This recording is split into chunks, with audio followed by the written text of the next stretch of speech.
Sarah and I are board members, and we were in a meeting a couple weeks ago, and we were preparing for our upcoming year and preparing for Camp T, and we were talking about getting our committee members prepared for the work that we're going to be doing this year. And we realized that we have these conversations, but we don't necessarily have these conversations with our committee members. So we came up with the idea of doing a webinar and trying to spell some of those out from the beginning. We're all educators at heart, so we like everybody to be involved in the outcomes of what we plan to get done this year. So we put together this presentation. I think you'll find that there are probably some nuggets in here that will resonate with you and hopefully set you off on the right track for this year. So we framed it from a pretty easy to follow along top 10 list with very, very fancy graphics. Not so much. So we'll start with the countdown. Okay, so number 10.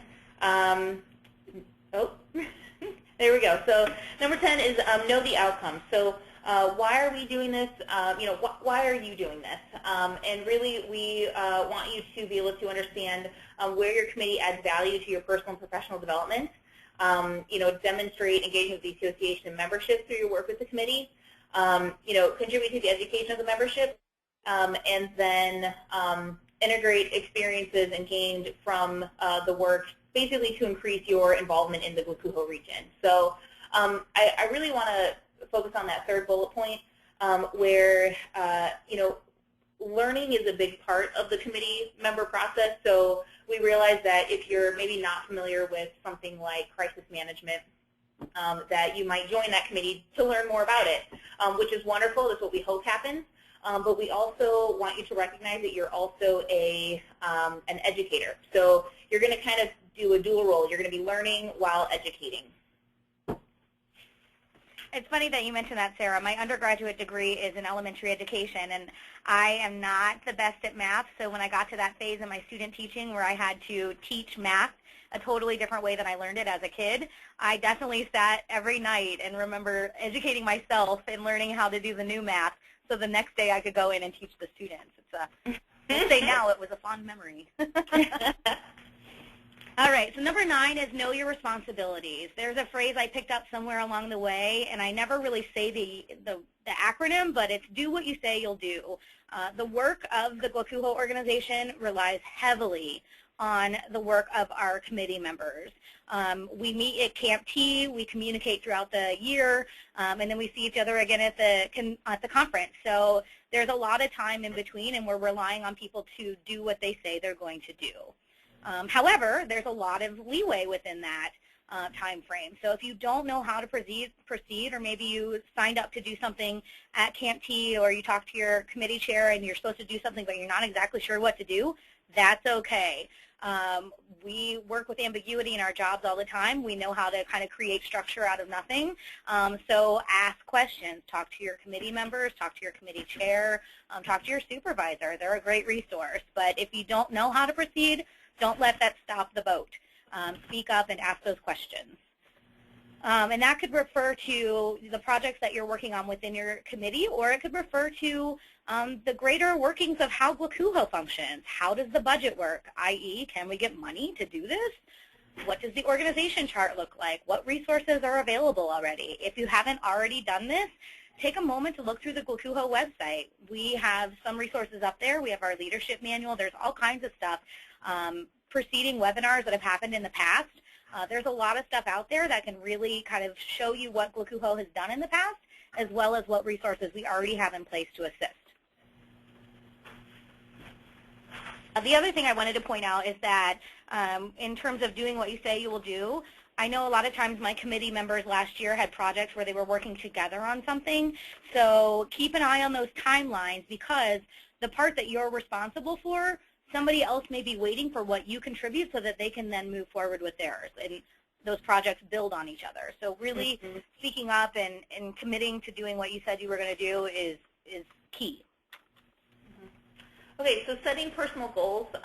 So these are just a few questions to consider as you're preparing for this experience for Camp T. So in terms of professional growth, maybe thinking about what your long-term career goals are.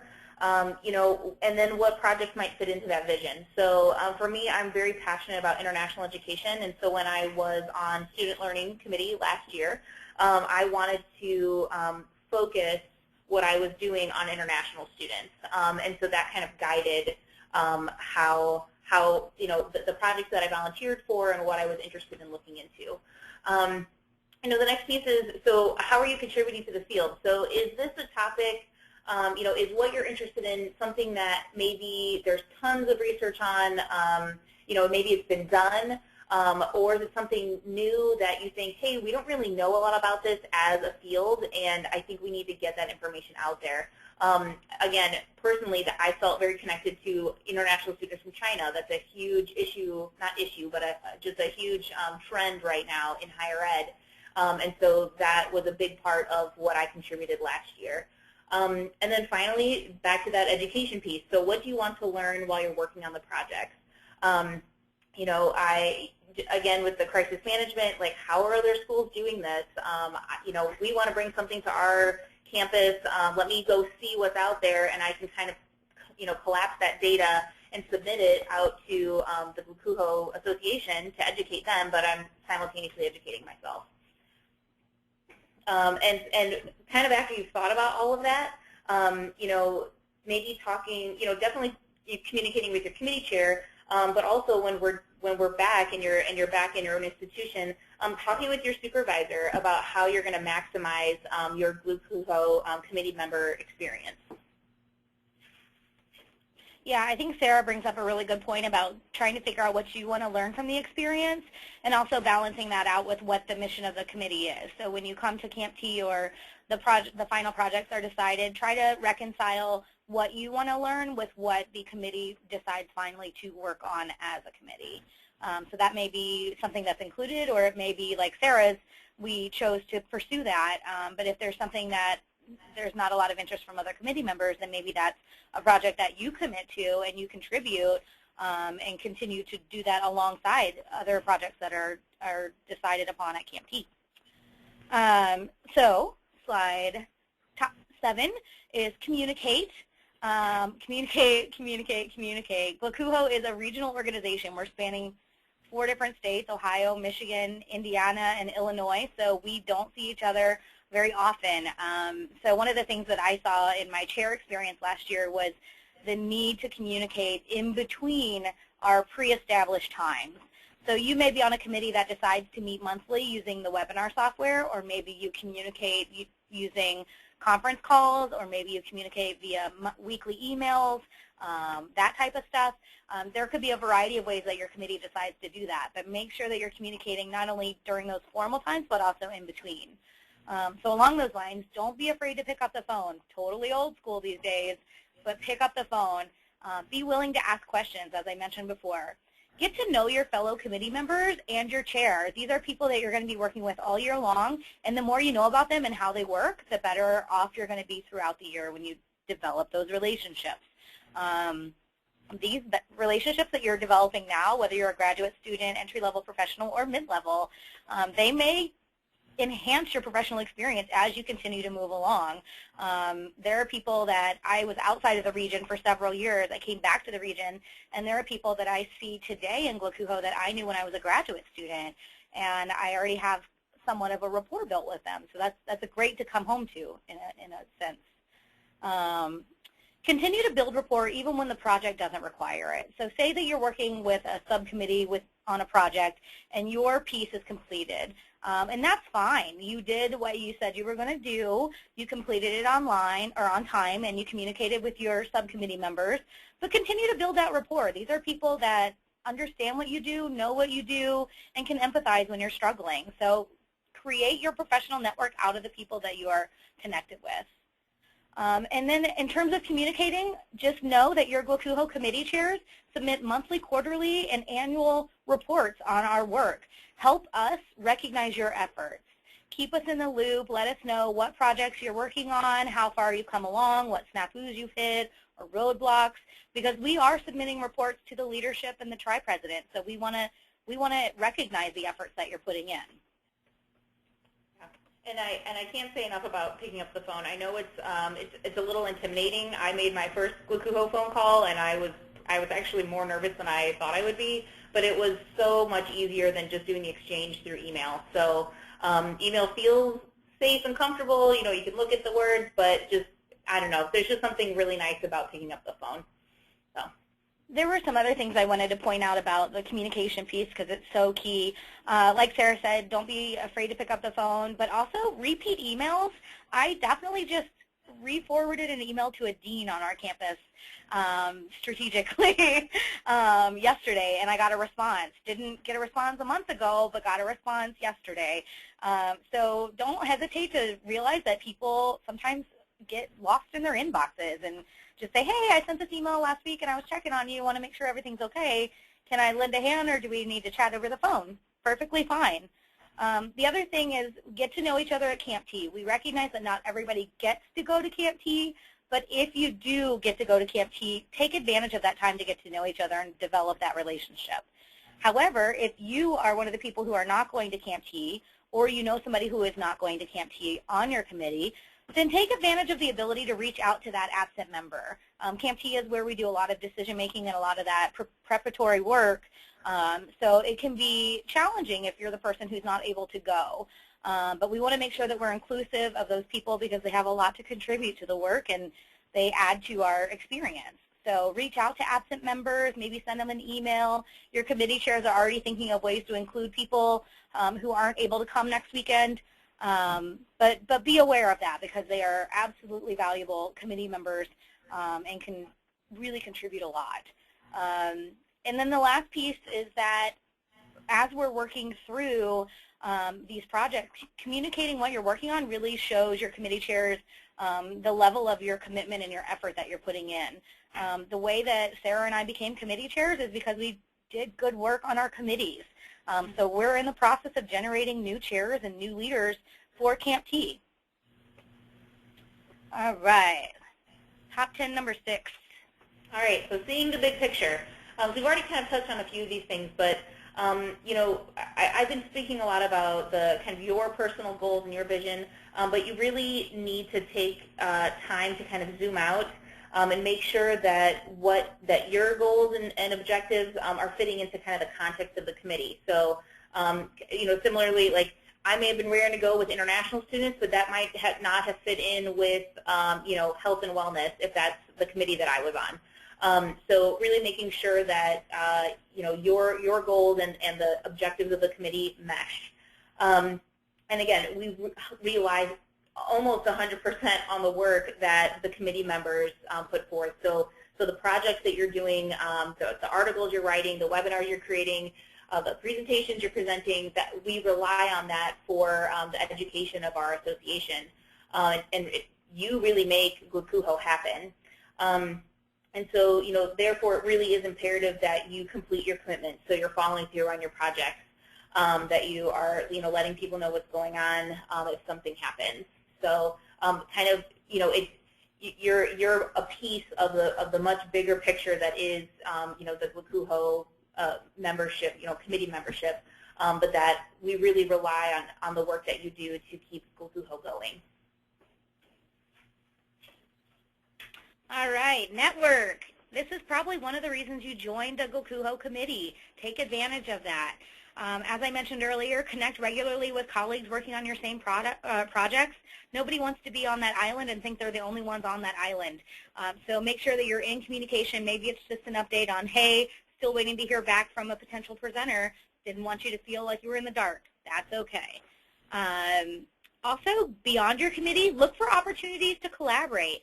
We have several committees that have broad topics. Student learning is the committee that I chair. Professional foundations is the committee that Sarah chairs. Our contemporary issue this year is advising. So look for opportunities to merge the work of both committees or more than one committee. Some of our best projects have come from collaborations that go beyond the scope of one committee because they are kind of looking at that bigger picture that Sarah mentioned.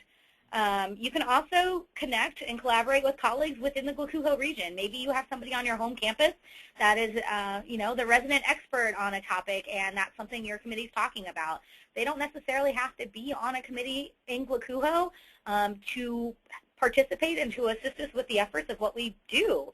Reach out to them, see if they're interested in assisting and wanting to get involved that way. And then similar scope. colleagues beyond GLACUHO. Last year, the Student Learning Committee put on a presentation about assessment methods, and we reached out to somebody who was a recommendation who works in Pennsylvania. And we reached out. We were like, maybe that person's interested in assisting us. And that person was very willing to. So she hosted an assessment, a very good assessment webinar for us here in the GLACUHO region. And likewise, some of the work that we're doing in GLACUHO is available on the GLACUHO website. So members beyond our region are actually sometimes tuning into what we're doing. That's great. Wonderful to share the good work. The other thing to be aware of is you may be working with a future colleague or a supervisor. Make sure that you're representing yourself well. If you put yourself out there to network, make sure that you are putting your best foot forward. Okay, so managing your time. This is pretty big and very important. So GLACUHO is a 365-day-year organization, and so that means that we don't just do the annual conference in November and then that's it. But it can get a little crazy. So we're at CAPT, we're excited. People are energized. March, April, May, lots of projects. I'm writing all these articles. Then summer hits. We are busy closing our buildings. Some people go off contract in the summer, so then there's kind of a, I'll see you in 2 months kind of feeling. And some of the committee members might get new jobs and leave the region, or just be moving to a new place, which that's a lot of transition. Then the end of the summer comes, we open again, everyone's busy, and then, before you know it, we're at the annual conference again. But it really is important to recognize that between winter meeting at Camp Tecumseh and the annual conference, we have 8 solid working months to kind of initiate our projects and different initiatives. And so, it's important to really plan to invest time working on your committee's initiatives. So you need to recognize when your busy times are. Think about, basically, we all kind of follow the same timeline in housing, with opening and closing. RA recruitment and selections kind of around the same time. But think about those other, various all hands on deck kind of things at your institutions. Maybe you do a really intense welcome week, or, oh yeah, right now, we do the interventions for our academic, people that aren't doing well academically. So, think about that, and you can look at the deadlines and then plan accordingly around that. GLACUHO, so like when the committee chairs and when our kind of the organization's really busy is around Camp Tecumseh, so coming up next week, and then also basically October, November, getting ready for the conference and then having the annual conference. So it really is important to commit to a reasonable amount of work. Vicki kind of already touched on this, but volunteering for something, you might be so excited about your topics and your projects, you're just kind of volunteering for everything. So we do need you to follow through, or please let the chair know that you need to back away from a commitment, and then we can give that opportunity to someone else. So I'm really thinking about GLACUHO is much more beyond our November conference, that we do want to be educating the association all the way through the year. I'm excited that we had a webinar in January, and we're going to have another one on Monday, just to show that, hey, even in between kind of this transition period between the November, or between the annual conference and Camp Tecumseh, we still have stuff going on. So again, think about your busy times, think about deadlines, and make sure that those are matching up accordingly.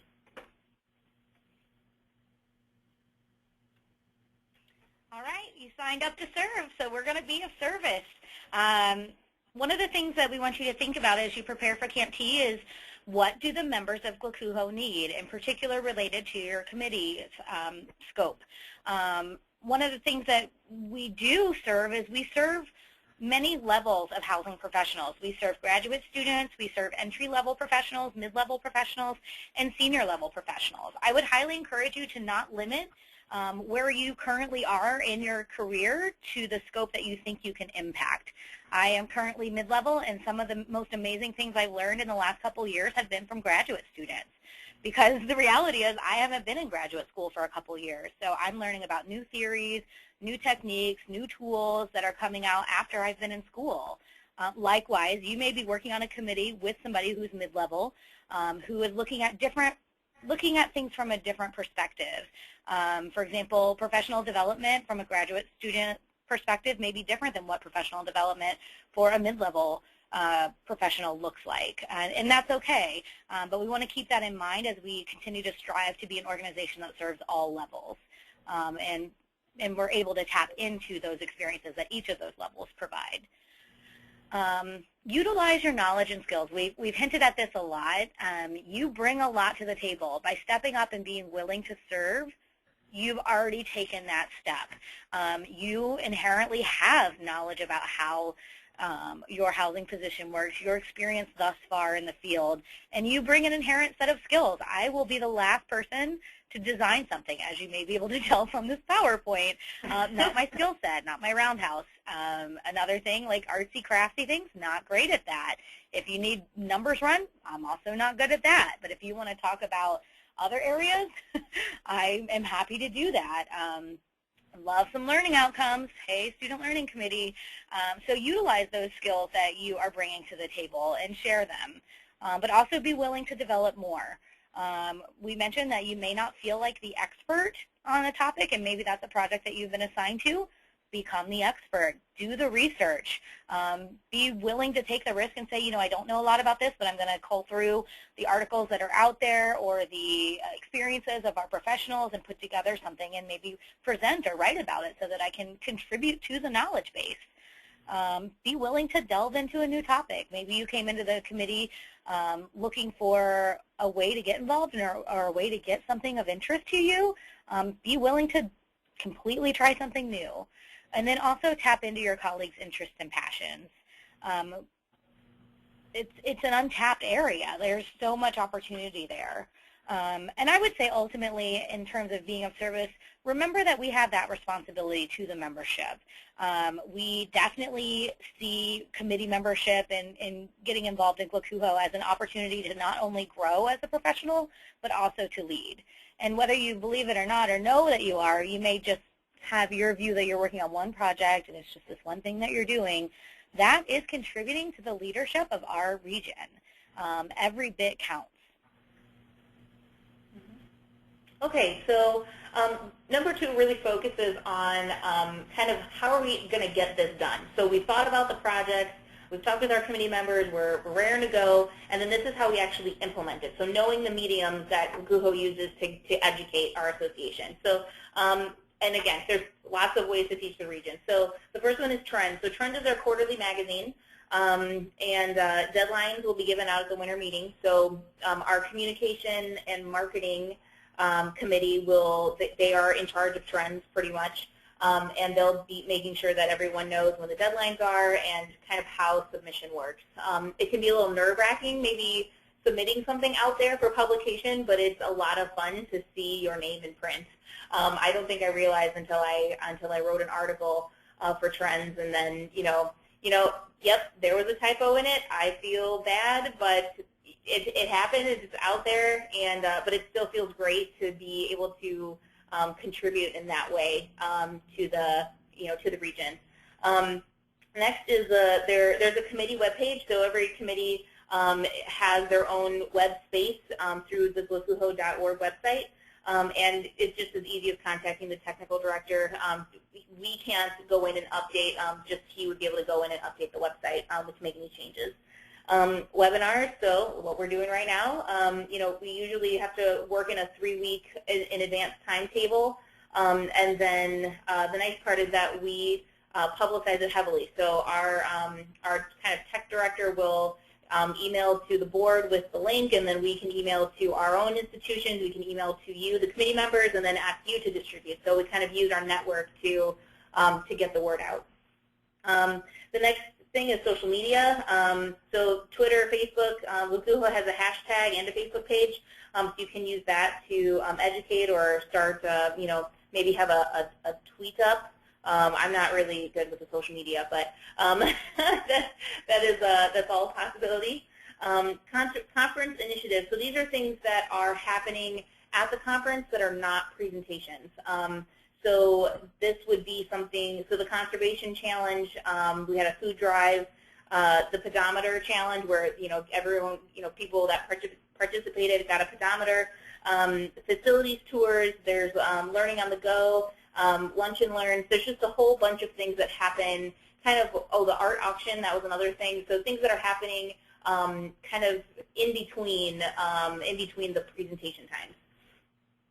Next is, of course, conference programs. So you could definitely submit a traditional program, sorry,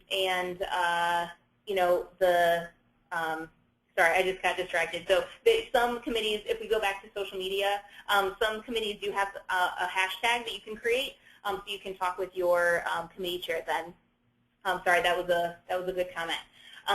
So in terms of conference programs, you can do just a traditional 1 hour long presentation, but there are also other things. So the pre-conferences are things like the Multicultural Competency Institute, the case study. So if you think maybe there's something that has enough content, you could pull it out of the conference and put it before and have just a focused session right around that.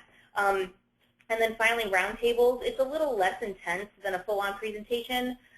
This might be something you can do in a group, but you're really facilitating a conversation around a particular topic instead of kind of you in the front, presenting, with a PowerPoint. So there's a lot of different ways to, I guess, implement your projects throughout the region.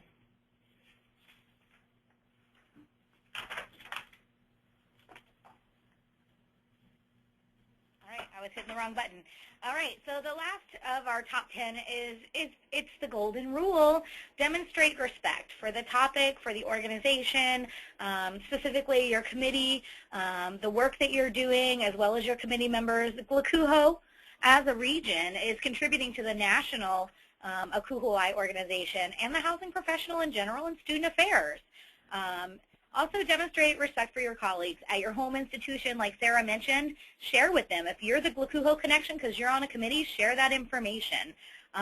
Be respectful of the work that you have to do on campus and also for the organization. We know that there's urgent and there's important, and you have to continually manage and negotiate that. So be respectful of the work that you've contributed to each of those. Be respectful of your colleagues on your committee. There cannot be enough words for the relationship that you can develop if you handle the rapport that you develop with your colleagues in your committee well. Sarah and I worked on a committee last year together, and now she's sitting next to me as a chair of a committee, and that's really valuable, at least to me. I hope you feel the same way, Sarah. I do, yes. And then also partners beyond your committee within GLACUHO. Make sure that as you're networking and connecting with people on different committees, get to know the scope of what other committees do. Maybe you'll develop an interest in be on a different committee next year. But ultimately just develop that respect for what we're doing. We are one of the premier organizations of the regional organizations of ACUHO, and we have a lot of colleagues who move on to different regions and come back to this region, and I'm one of those. I've been in 3 regions, including GLACUHO, and I truly, truly respect and value the contributions that I was able to make as a graduate student and entry level, as well as being able to take a lead. I think that we're a very open organization, and we give a lot of people an opportunity to excel. So we are ultimately only as good as our committee members. And that is the end of our top 10 list. So ultimately, our key takeaways are have fun. This is going to be a really unique experience, and it will be unique to every single person in a different way. You can see on the right-hand side there's a picture of me with the Learn, Lead, Serve sign. That's actually at Camp T last year, so don't judge me for not wearing makeup and terribleness, but that's our motto. This is your opportunity. You've stepped forward to learn, to lead, and to serve. And then you can see there's a random picture. That's the bunkhouse at Camp T. So if you haven't been there before, those are like children, teenagers it looks like. But yay, Google Images. But that's kind of where we'll be staying. And then the other picture I pulled is of baked oatmeal. It's a tradition at Camp T. So get excited about that. We are happy to have you there. We're pretty pumped. We're preparing the last couple of weeks to make it the best experience you can possibly have if you're not a fan of the outdoors. you'll be challenged. But if you love it, then you'll just be in heaven there. And then I would just say commit. Like, know that you've taken that first step, and it is just that. It is a first step. So we want to set you up for success and send you on your way, and we'll meet you in a week. Okay, so I don't really see any questions. Eric didn't really talk about how you can use the question. You can type in a question and send it to us. So if you do have any, please go ahead and type them in now. But we really are at the end of our presentation. So yeah, I guess thank you for coming, and I hope that you have taken a lot of good things away. And yeah, have fun at Camp T. And we'll stay on the line in case any questions do come up.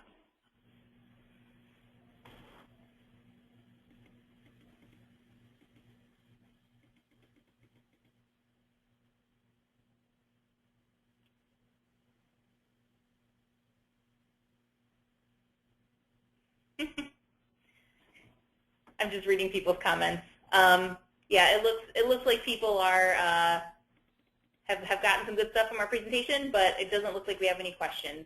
So, great. Okay. All right. Well, thank you so go much, ahead everyone. And log off. Have a good rest of your weekend. All right. Bye. Bye-bye. The organizer has